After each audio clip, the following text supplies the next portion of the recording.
Amén.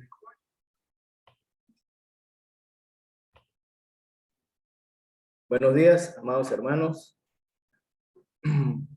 Ruego a Dios que la paz de Dios y de nuestro Señor Jesús esté con todos nosotros en este momento y que nos dé sabiduría y discernimiento para entender y recibir este mensaje y que este mensaje sea para la honra y gloria de su santo nombre. Amén. Amados hermanos, hoy vamos a estar hablando de Hechos 10 y en Hechos 10 vamos a estar revisando el propósito que tuvo Dios en la visión que tiene Cornelio y la visión que tiene Pedro. Pero antes de entrar en ese tema, revisamos un poquito que en Hechos 8, el ángel del Señor prepara a Felipe para que le entregue el mensaje al etíope. En Hechos 9, allí podemos ver que Saulo y Ananías comparten unas visiones y que se hace propicia para realizar un encuentro entre ellos dos. Acá en Hechos 10 vamos a estar revisando la visión que tiene Pedro y la que tiene Cornelio. Pero tenemos que decir y aclarar que mediante estas visiones no se lograba la salvación, que ninguna persona que tuviera esas visiones había alcanzado la salvación, ni que en esas visiones tampoco se explicaba cómo lograrlo. Más bien podemos definir que por medio de estas visiones el propósito era poner en contacto al pecador con el mensaje o al predicador con el pecado. Vamos entonces a tratar de revisar un poco cuál fue la finalidad que tuvo la visión de Cornelio. Pero antes de hablar de la visión de Cornelio, hablemos quién era Cornelio. Cornelio era un soldado, un centurión del ejército romano, que era un hombre de muy buena fama, que era piadoso, que se conocía porque permanecía siempre en oración, que era una persona y que toda su familia siempre estaban en constante oración y que él ayudaba mucho con limosna a los del pueblo judío. O sea que Cornelio era una persona de buena fama, pero tenemos que recordar que en las leyes del Antiguo Testamento, los gentiles eran considerados impuros y que los romanos no se les permitía, ni era una buena costumbre, y trataban de evitarlo al máximo, de estarse reuniendo con los gentiles porque en aquel tiempo eran considerados impuros. Pero sabemos que entonces que Cornelio era un hombre piadoso y que era de muy buena fama. Entonces, vamos a comenzar con la visión que tiene Cornelio. Entonces Cornelio, eso aparece en el versículo del 3 al 8, entra en contacto con el ángel del Señor, y voy a leer acá en el versículo 4, que dice que Cornelio, mirándole fijamente y atemorizado, le decía al ángel del Señor: ¿qué es, Señor? Y el ángel le dijo: tus oraciones y tus limosnas han subido para memoria delante de Dios. Envía pues ahora hombres a Jope y haz venir a Simón, que él tiene por sobrenombre Pedro. Entonces el ángel del Señor le comunica a Cornelio cuál es el propósito de esa visión, que él mande a buscar a Pedro, que se encuentra en ese momento en Jope, y sabemos que Cornelio está en Cesarea.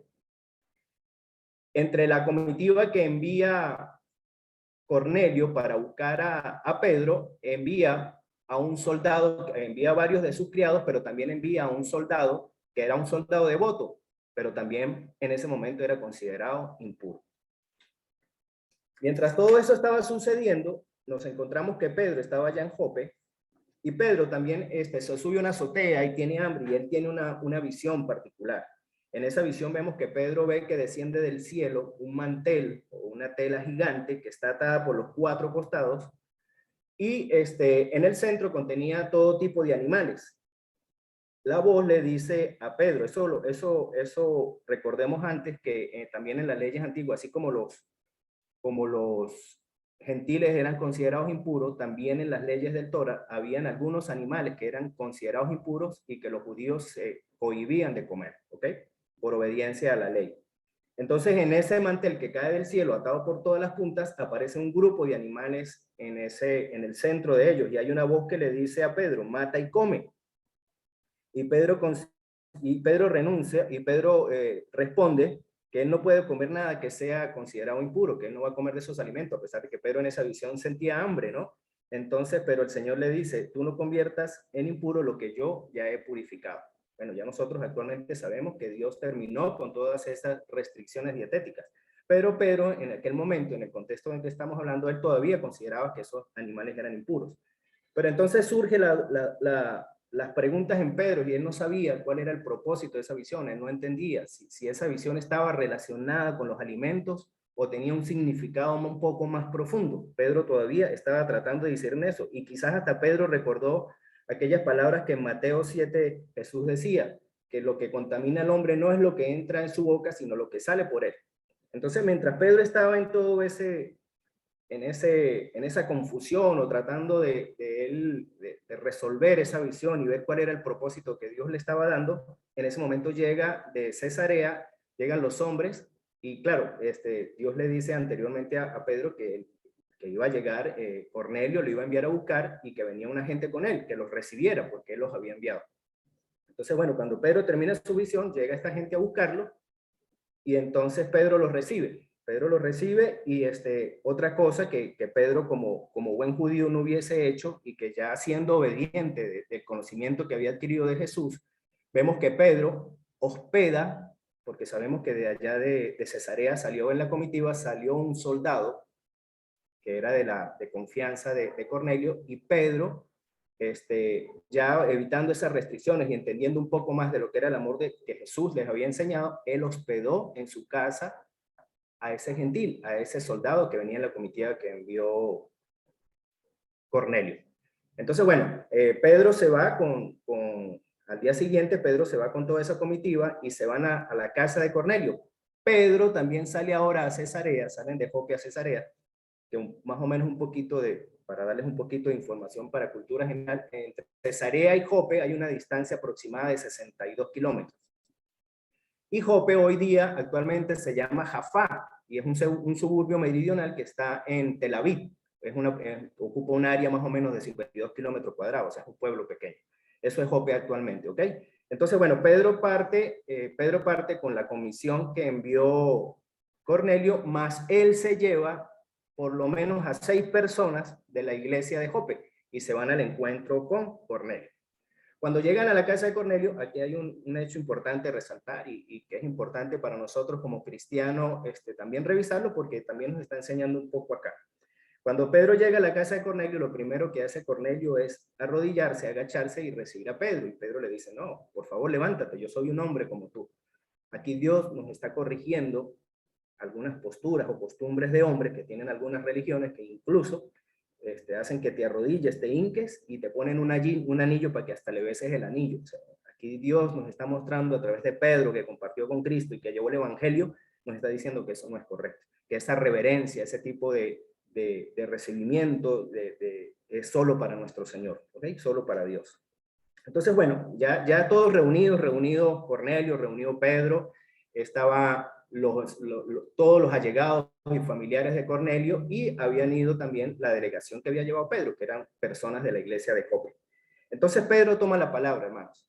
Y la primera verdad y las primeras palabras que dice Pedro, quizá para nosotros ya en el conocimiento que tenemos de todos los libros que hemos estudiado anteriormente y de nuestra perspectiva histórica que tenemos ya con ese aprendizaje, nosotros tenemos que ver que esa era una verdad que era muy obvia y que es cierta, pues que es muy evidente.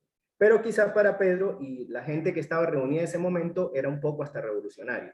Y esa verdad que estaba diciendo Pedro en sus primeras palabras fue que en el alcance del amor de Dios, desde el principio, en el plan divino se contemplaba que la salvación no tuviera ni límites, ni restricciones sociales, ni raciales. Esa era uno de lo primero que habló Pedro en aquella conversación que tuvo con ellos. Luego Pedro continúa haciéndoles un resumen del evangelio de Jesús, de su pasaje terrenal, esos 3 años que convivió con ellos, les habla de la fe, les habla de la salvación, les habla del arrepentimiento y empieza a hablarles del bautismo. En el momento que Pedro está conversando en eso con ellos, desciende sobre los gentiles el Espíritu Santo, así como había sucedido en Pentecostés, el día que nació nuestra amada y fuerte iglesia. Entonces, en ese momento que Pedro está hablando de eso, desciende el Espíritu Santo sobre los gentiles, y esos gentiles que estaban ahí, igualito que pasó en Pentecostés, empezaron a hablar en lenguas que para ellos hasta ese momento eran desconocidas. Entonces, allí vemos que sucede lo mismo. Cornelio está recibiendo el mensaje, ellos están recibiendo el mensaje, todas las personas que estaban ahí, pero otro de los propósitos que tuvo el descenso del Espíritu Santo sobre ellos era que también los cristianos, y ese era el propósito de Dios en su perfección, en la elaboración de su plan, él sabía que los cristianos que estaban ahí, que habían viajado con Pedro, también se diera cuenta que la salvación también alcanzaba para los gentiles, que el Espíritu Santo había descendido para los gentiles y que Dios quería, y como quiere hoy día, es que la salvación sea para todos los seres de este planeta, para toda la humanidad. Entonces, bueno, Pedro termina el mensaje, desciende, habla sobre las personas, y finalmente, como sucedió en Pentecostés y obedeciendo el mandato de Jesús, Pedro manda a bautizar a Cornelio, a toda su familia y a los gentiles que estaban allá.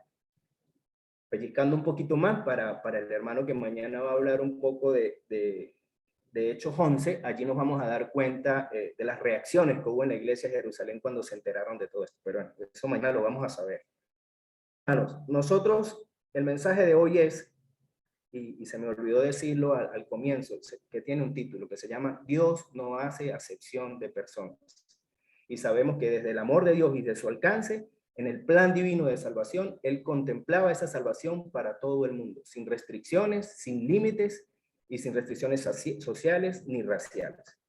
Entonces nosotros, como cristianos que ya conocemos de esa verdad, que esa verdad fue sembrada en nosotros y en nuestro corazón, porque venimos de recibir y de estudiar el Sermón del Monte, que a mi manera de ver es uno de los libros más hermosos, uno de los capítulos de Mateo hermosísimos, porque es allí donde Jesús directamente nos habla y nos enseña y guarda en nosotros las leyes que Él quiere que nosotros cumplamos. De hecho, cuando termina el Sermón del Monte nos dice, el que oyere estas palabras y las hiciere, lo compararé con el hombre sabio que edificará su vida, su casa, porque es nuestra vida sobre la roca. Y también nos habla a nosotros en el Sermón del Monte de la puerta amplia y de la puerta estrecha. Y nosotros ya decidimos, nosotros ya cruzamos esa puerta estrecha y estamos transitando ese camino angosto de tribulación, de sufrimiento, de tantas cosas, pero también de bendiciones, también de gozo, porque en ese camino también hemos recibido muchísimas bendiciones de Dios y también vivimos con gozo, porque parte de eso es esta congregación que todas las mañanas nos enseña, nos nutre de información y nos muestra de ese amor que Dios tiene para nosotros, pero ojo, también nos dice, esa salvación depende de cada uno de nosotros. Y ahora que nosotros decidimos transitar ese camino y decidimos buscar esa salvación, entonces nosotros tenemos que estar alertas de quiénes se están parando al frente de la puerta estrecha. Porque si muchos son los que tomaron el camino de la puerta amplia y que conduce a la perdición, pues nosotros ya estamos preparados y cada día Dios nos prepara más para que estemos ahí entre esas dos puertas y veamos a quién le podamos echar la mano y alarlos hacia la puerta angosta, para que lleguemos al puerto seguro de la salvación. Bendito sea el mensaje de Dios en este día, que se quede en nuestros corazones y entendamos que cada día el Señor nos está preparando para cosas buenas para nosotros y para que la extendamos también para los demás.